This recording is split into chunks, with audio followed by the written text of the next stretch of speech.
Okay, so hello everyone. আমার নাম স্নিগ্ধা আর welcome to my YouTube channel simple girl স্নিগ্ধায় তোমাদের সকলকে স্বাগত। আশা করি তোমরা সকলেই খুব ভালো আছো আর আমিও মোটামুটি ভালো আছি। তো আজকে বিশেষত যে বিষয়টা নিয়ে আমি একটা ভিডিও করছি সেটা আজকালকার যুগে খুবই ইম্পর্ট্যান্ট একটা জিনিস, যেটা তোমরা অ্যাজ আ টপিক বিজ্ঞান আশীর্বাদ না অভিশাপ হিসেবে যদি কোনো প্রেজেন্টেশন করার হয় সেক্ষেত্রেও তোমরা এটা ইউজ করতে পারো। আদারওয়াইজ তোমরা বিজ্ঞানকে ঠিক কিভাবে কাজে লাগাবে আর কিভাবে ঠিক কাজে লাগাবে না সেটার ক্ষেত্রেও ইউজ করতে পারো। তো আজকে আমার টাইটেল হচ্ছে বিজ্ঞান আশীর্বাদ না অভিশাপ। সাধারণত দৈনন্দিন জীবনে বিজ্ঞান আমাদের জীবনটাকে সত্যি একটা আশীর্বাদ সম্মুখীন করে তুলেছে। আমরা প্রত্যেকটা স্তরেই এখন বিজ্ঞানের ওপর নির্ভরশীল হয়ে গেছি। সকালবেলা ঘুম থেকে ওঠা থেকে শুরু করে রাত্রে ঘুমোতে যাওয়ার আগ পর্যন্ত সময়ে আমাদের কিন্তু বিজ্ঞান নির্ভরশীলতার ওপরেই আমরা দাঁড়িয়ে রয়েছি। এবার বিষয়টা হচ্ছে বিজ্ঞান আমাদের জন্য সত্যিই আশীর্বাদ, এক্ষেত্রে আমাদের কোনো প্রশ্ন দ্বিধা কিচ্ছু নেই। কিন্তু বিজ্ঞান কিন্তু সমকালীনভাবে এখন অভিশাপ হয়েও দাঁড়াচ্ছে। কিভাবে দাঁড়াচ্ছে সেটাই আজকে তোমাদের সাথে তুলে ধরবো। আশীর্বাদ তো আমরা সবাই জানি, কিন্তু আমাদের কিভাবে ক্ষতি করছে সেটা কিন্তু আমরা অনেকেই জানি না। আচ্ছা, সাধারণত এখন আমাদের দৈনন্দিন জীবনে যেটা আমরা প্রচন্ড পরিমাণে ব্যবহার করি সেটা হচ্ছে ফোন। ছোট বড় যারাই হোক না কেন, এখন আমাদের সময় উচ্চ মাধ্যমিক পাশ করলে এরকম একটা কথা ছিল যে তোকে ফোন কিনে দেওয়া হবে।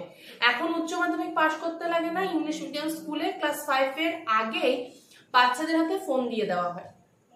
তোমাদেরকে বললে তোমরা হয়তো খুবই অবাক হবে, এখন ছোট একদম ছোট্ট যারা শিশু তারাও ফোন স্ক্রোল করতে পারে। ইভেন আমি নিজের ব্যক্তিগত জীবন থেকে দেখেছি যে যখন একটা বাচ্চা খেতে চাইছে না, একটা বাচ্চা বলছে না আমি খাবো না বা কান্নাকাটি করছে, খুবই ছোট, তার মা তাকে কি করছে খাবারের জন্য, মানে সে যাতে তাড়াতাড়ি খেয়ে নেয় তার জন্য তার হাতে ফোনটা দিয়ে দিচ্ছে। এটা কোনোভাবেই কাম্য নয়। ফোন দেখতে দেখতে বাচ্চাটা যদি খায়, বাচ্চাটা কিন্তু খাবারটা খুব তাড়াতাড়ি শেষ করে ফেলবে, কিন্তু খাবারের যে পুষ্টিগুণ, প্রত্যেকটা দানার যে স্বাদ, সেটা কিন্তু বাচ্চাটা উপলব্ধি করতে পারবে না। এবং অনেক সময় দেখা যায় বাচ্চাটা কোন খাবারের কি রং এবং কার সাথে আমি কিভাবে কথা বলবো, কার সাথে আমি খেলবো, সেই বিষয়টাও তাদের মধ্যে জাগে না। রিসেন্ট একটা ঘটনা খুব হয়েছে, যেটা আমি খবরের কাগজ পড়ে জানতে পারলাম যে একটা বাচ্চা প্রতিদিন দৈনিক জীবনে সে ফোন ব্যবহার করত এবং তার মা তাকে খাওয়ানোর সময় এবং বেশিরভাগ সময় দিনে ফোন দিয়ে রাখতো, যার ফলস্বরূপ বাচ্চাটা যখন আস্তে আস্তে বড় হতে থাকলো, সে যখন আস্তে আস্তে স্কুলে যেতে লাগলো, সে কারোর সাথে মিশতো না, সে কারোর সাথে কথা বলতো না, ইভেন তার মা বাবা কারোর সাথে সেভাবে সে অ্যাটাচ করতে পারতো না নিজেদেরকে। সে কথা বলবে তার বাক শক্তিটাই ছিল না, তাকে যে বলতে হবে কথা, তার মাত্র দুটো কাজ চলতো, একটা হচ্ছে স্ক্রোলিং, আরেকটা কি দেখবো, কি দেখছি, এই দুটো জিনিসই তার চলতো। বিশেষত আজকে যে বিষয়টা নিয়ে আমি বলতে আসলাম সেটা হচ্ছে এআই। এআই হচ্ছে, আমরা সকলেই জানি, ইন্টেলিজেন্সি একটা খুবই, এআই হচ্ছে একটা বিজ্ঞান প্রযুক্তির একটা উন্নত, মানে খুবই উন্নত একটা স্তর, যেটাকে আমরা বলতে পারি এআই বিভিন্নভাবে আমাদেরকে সাহায্য করে। আমরা এখন কোনো বড় বড় 5 স্টার রেস্টুরেন্ট বা হোটেলে গেলে এআই এর সম্মুখীন হই। অ্যাজ আ স্টাফ তারা কিন্তু আমাদেরকে সার্ভ করে খাবার, অ্যাজ আ স্টাফ তারা আমাদেরকে দিক নিদর্শন করিয়ে দেয়। এর পাশাপাশি বিভিন্ন ল্যাঙ্গুয়েজ যখন আমরা বুঝতে পারি না বা কমিউনিকেট করতে সমস্যা হয়, সেক্ষেত্রেও এআই আমাদেরকে কিন্তু খুব ভীষণভাবে সাহায্য করে। এবার আসি এআই এর কি কি, মানে এআই তো ভালো, এবার ভালোর পাশাপাশি এআই কিভাবে আমাদেরকে ক্ষতি করতে পারে। বৈজ্ঞানিক প্রযুক্তি কাজে লাগিয়ে আজকে ভারত বৈজ্ঞানিক দিক থেকে কিন্তু উন্নতি লাভ করেছে। ভারত আজকে বিভিন্ন দেশের সাথে যেমন তাল মিলিয়ে চলছে। এআই বা কৃত্রিম বুদ্ধিসত্তা প্রযুক্তি যেভাবে দ্রুত গতিতে এগোচ্ছে, তাতে এখন শুধু প্রশ্নের উত্তর দেওয়া বা কাজ করাই নয়, এআই মডেলগুলো এমন কিছু আচরণ করছে যা শুনলে অনেকেই অবাক হবেন। সাম্প্রতিক গবেষণায় দেখা গেছে, সবচেয়ে উন্নত কিছু এআই যখন ইচ্ছাকৃতভাবে মিথ্যা বলছে, ছল ছাতুরি করছে, এমনকি নিজের নির্মাতাদের হুমকি দিচ্ছে, তখন বৈজ্ঞানিকদের কপালে দুশ্চিন্তার ছাপ লক্ষ্য করা যায়। উদাহরণস্বরূপ, অ্যানথ্রোপিক কোম্পানির তৈরি ক্লুড 4 একটি মডেলকে যখন বন্ধ করে দেওয়ার হুমকি দেওয়া হয়, তখন সে একজন প্রকৌশলীকে ব্ল্যাকমেল করে তার ব্যক্তিগত সম্পর্ক ফাঁস করে দেওয়ার ভয় দেখায়। অন্যদিকে ওপেন এআই একটি মডেল 01 বা O1 নিজের কোড বাইরের সার্ভারে ডাউনলোড করার চেষ্টা করে এবং ধরা পড়লে সে সেটা অস্বীকার করে। এই আচরণে গবেষকদের খুব চিন্তায় ফেলেছে, কারণ এগুলি সাধারণ ভুল নয়, বরং পরিকল্পিত প্রতারণা। বিশেষজ্ঞদের মতে এসব ঘটছে যেসব মডেলগুলি প্রযুক্তি দিয়ে চিন্তা করে তাদের মধ্যে বেশি দেখা যাচ্ছে।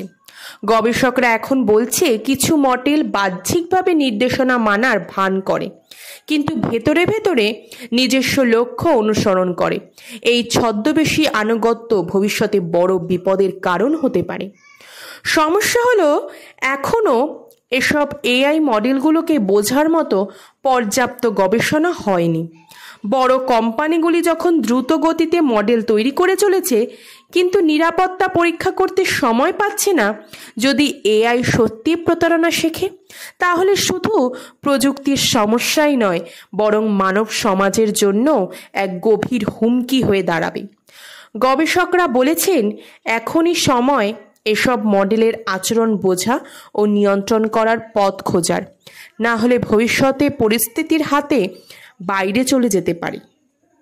সাধারণভাবে এখন মানুষের দ্বারা যদি এআই নিয়ন্ত্রিত হয়, তাহলে আমাদের জীববৈচিত্র্য বেঁচে থাকবে, কিন্তু ভবিষ্যতে বা আজ থেকে 50 বছর পরে এটা সত্যি বলতে আমার কোনো দ্বিধা নেই যে যদি এআই এর দ্বারা আমরা পরিচালিত হই, তাহলে মানুষ আর থাকবে না বেঁচে।